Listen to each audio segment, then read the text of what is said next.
आपण पौष्टिक थालीपीठ बनवणार आहोत आणि त्यासाठीची पूर्वतयारी अशी आहे। एक मध्यम आकाराचा कांदा, टोमॅटो, लसूण आणि कोथिंबीर मी चिरून घेतलेली आहे आणि आपण चकलीसाठी जी भाजणी तयार करतो तीच भाजणी मी आज थालीपीठासाठी वापरणार आहे, ज्याच्यामध्ये डाळी निम्म्या असतात, आपण चकलीसाठी करतो त्या। ते पीठ इथे वापरणार आहे। मला 3 ते 4 थालीपीठ बनवायचे, त्या हिशोबाने मी पीठ इथे 3-4 चमचे घेणार आहे आणि त्यामध्ये चवी मीठ घालायचं आहे।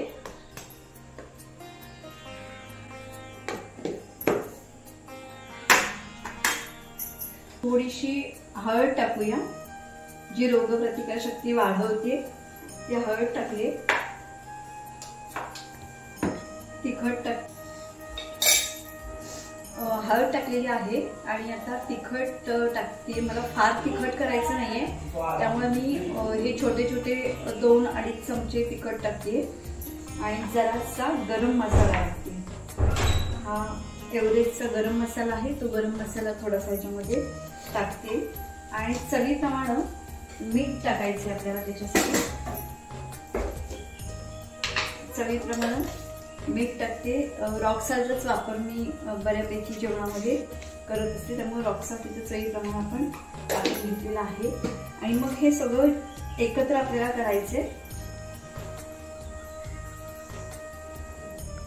आणि फार पातळ नाही, मध्यम असं घट्ट आपल्याला भिजवायचे की जे आपल्याला थालीपीठ थापणं सोपं जाणार आहे।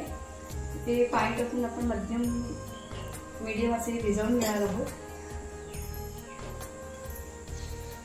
आणि तवा इथे मी लोखंडी तव्याचाच वापर करते।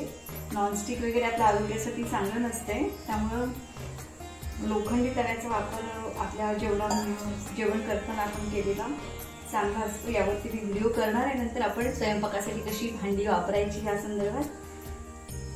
सध्या वापरत असताना मी जी भांडी वापरते ती आपल्याला आरोग्याच्या बाबतीत कुठल्याही प्रकारे त्याचा धोका नाही अशीच असतात।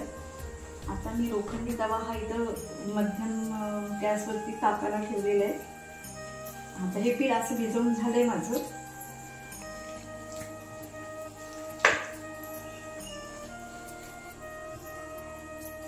थोडंसं तेल टाकायचं सुरुवातीला तव्यावर,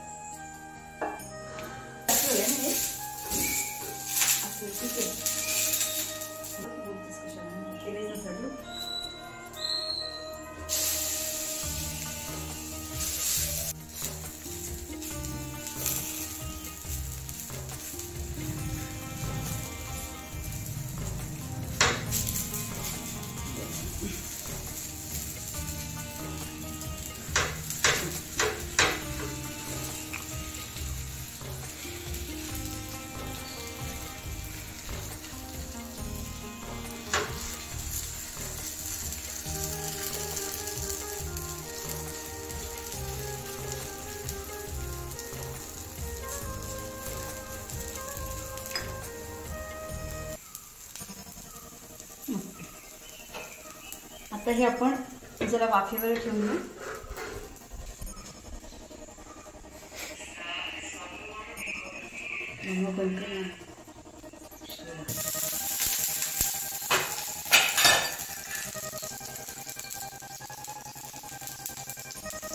थोडं वरती पण आपल्याला तेल लावायचं आहे, पण इथे बघा मी कांद्याचा वापर केलाय। जनरली प्लॅस्टिकचा वापर लोक करतात, पण आपण आरोग्यासाठी ज्या गोष्टी चांगल्या आहेत त्याचाच वापर करणार आहोत।